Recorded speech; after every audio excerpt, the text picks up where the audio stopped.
Hi guys, welcome to our channel. It's Em and Lloyd, and welcome to part 2 of our meal prep series. In this video, we're going to be cooking up some grass-fed pork belly that we got from our butcher. But more importantly, we're going to be showing you guys how we repurpose that pork belly in different meals throughout the week to keep things interesting. While this week, the protein that we're preparing happens to be pork belly, the meals that we're going to be putting together do work with any other proteins as well.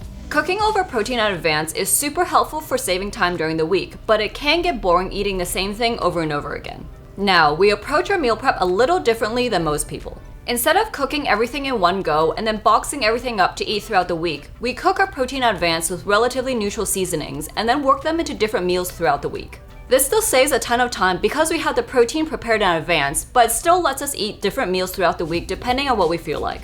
So, without further ado, let's get into it. So firstly, we need to prepare our pork belly. This week we're working with a 3-year-old pork belly, so it does best with a bit of time in the oven doing a slower roast. If you've watched our first video on how we prepare grass-fed beef brisket, which we'll link up above, it's pretty much the same method of cooking, but for those who haven't yet seen it, we'll do a brief rundown of the steps required to make this pork belly here. Firstly, we want to put together a nice rub for the pork belly, which is neutral enough to mix with different flavors and rub it all over the pork belly. This week, we've decided to go with salt, garlic powder, onion powder, some dried sage, and a bit of fennel seed to top it all off. Fennel and sage are classic seasonings with pork, and we find that pork made with the seasoning mix tastes great on its own, but also works well with a variety of cuisines, including a more Asian style which we commonly feel like having when we're at home. After seasoning, we put the seasoned pork belly into a roasting tray and seal it up with foil, then pop it into the oven at 160 degrees Celsius or 320 degrees Fahrenheit for 3.5 hours.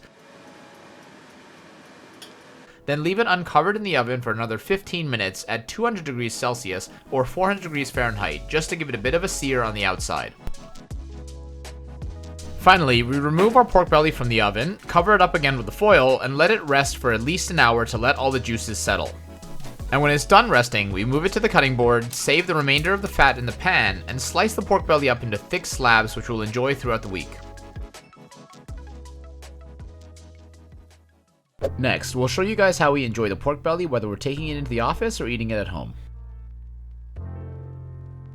As someone who never worked from home very often, I almost always packed one meal to bring to the office consisting of the protein that we prepared together with some vegetables and sometimes a starch as well.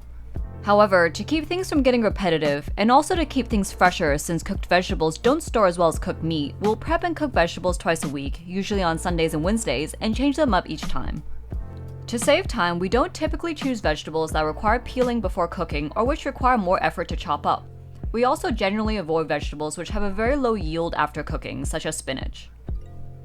A go-to vegetable combination we like is broccolini and bell peppers since they're quick to prepare, and we'll sometimes also add other things such as cherry tomatoes or Brussels sprouts. As for our basic go-to seasoning, we like olive oil, salt, and pepper, although we also use garlic powder and onion powder frequently, after which we just pop everything in the oven to roast. After having one vegetable combination for 2 or 3 days max, we'll change it up, which means opting for vegetables which are different in texture from the last combination. Some of our other go-to vegetables, which are also quick to prepare, are green beans and asparagus, which we usually also just pop in the oven.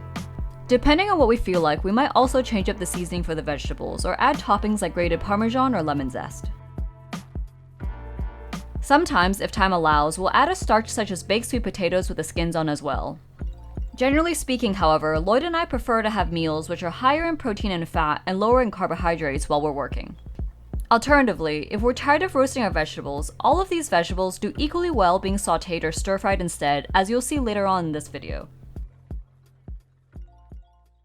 As delicious as this beautiful pork belly is, in our experience, it's really important to be able to mix up our meals throughout the week to introduce some novelty and keep it interesting so we continue to look forward to enjoying all of our meals. Today, we want to show you some of our favorite variations, starting with a simple way to enjoy the pork belly for a quick brunch when we're working from home. So to start this off, we grab our trusty cast iron pan. Any pan works for this, but if you're using cast iron, make sure to season it well. We season our pan with the reserved pork fat from the belly by heating it up to just about smoking point in the pan, then discarding the hot fat and adding in some new fat. We then take a couple slabs of our pork belly and pop them into the pan, browning the pork belly slabs a bit on each side to give them some texture while also heating them up. We then remove the pork belly and put it on our plate. After removing the pork belly from the pan, we discard the fat as it's very hot and add in some grass-fed ghee to scramble some free-range eggs. Ghee is clarified butter, which has a much higher smoke point than regular butter. When beating your eggs to be scrambled, you don't want to add any salt or other seasonings to the eggs, as the salt can actually break down the proteins in the eggs before they're cooked. It's much better to season scrambled eggs after they've been cooked as opposed to before. When scrambling our eggs, we try not to let the pan get too hot, and we constantly move the eggs in the pan to give them a nice silky texture. With cast iron, it doesn't take long at all since the pan holds a lot of heat, so it's finished in just a couple of seconds.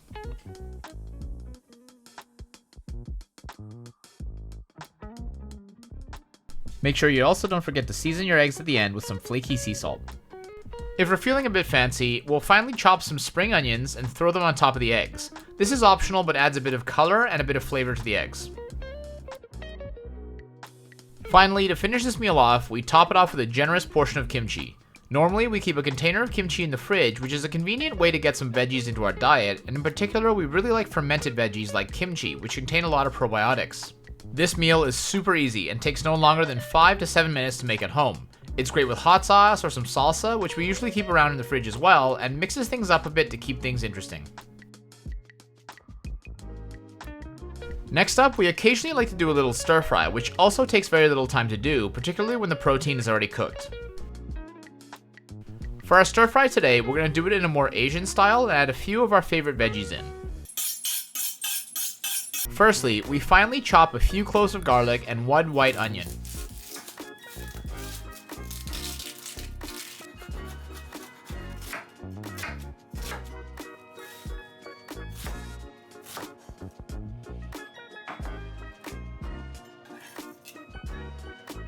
We also then dice up some celery, bell pepper, and broccolini. I usually keep these vegetables in a separate bowl from the garlic and onion because while we want the garlic and onion to be softened, we want these vegetables to retain a bit of crunch. Storing these vegetables separately makes it easier to add them all in at the end of the cooking process, ensuring that they're both cooked through while still retaining that crisp, fresh crunch. So with our veggies prepared, we're ready to stir fry. We want to grab our wok, or any pan really will do, but if you're using a wok, make sure to season it as we did with our cast iron pan. In this case, we're seasoning with avocado oil, which is a neutral, high heat oil. After seasoning, we add in some fresh oil and we add in our garlic and onions and fry until lightly softened. For seasoning, we throw in some homemade hot pot base as well as some dark soy sauce and give it another couple of tosses. Afterwards, we add in our other veggies and fry them on high heat briefly, but not so much that they lose their crunch. We also season with salt to taste. Finally, we add in our pork belly together with some leftover steak that we happen to have in the fridge and just stir fry it enough to heat them through since they're already cooked. We try to cut the steak and the pork belly to be small cubes around the same size as our vegetable pieces so that it's all very easy to eat.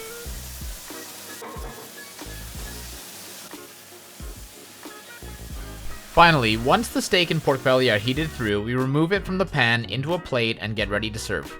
The nice thing about making stir fries like this is that we can add in any leftovers we have in the fridge, which keeps the stir fry different every time while also helping us use up our leftovers. We usually cook ourselves some other things during the week if we have time, and it's nice to be able to recycle our leftovers into something simple and different like the stir fry. Thanks a lot for watching, guys. If you like this video, please hit that like button below and consider subscribing. And if you try any of the recipes in this video, or if you have any thoughts on future videos you'd like to see, please let us know in the comments.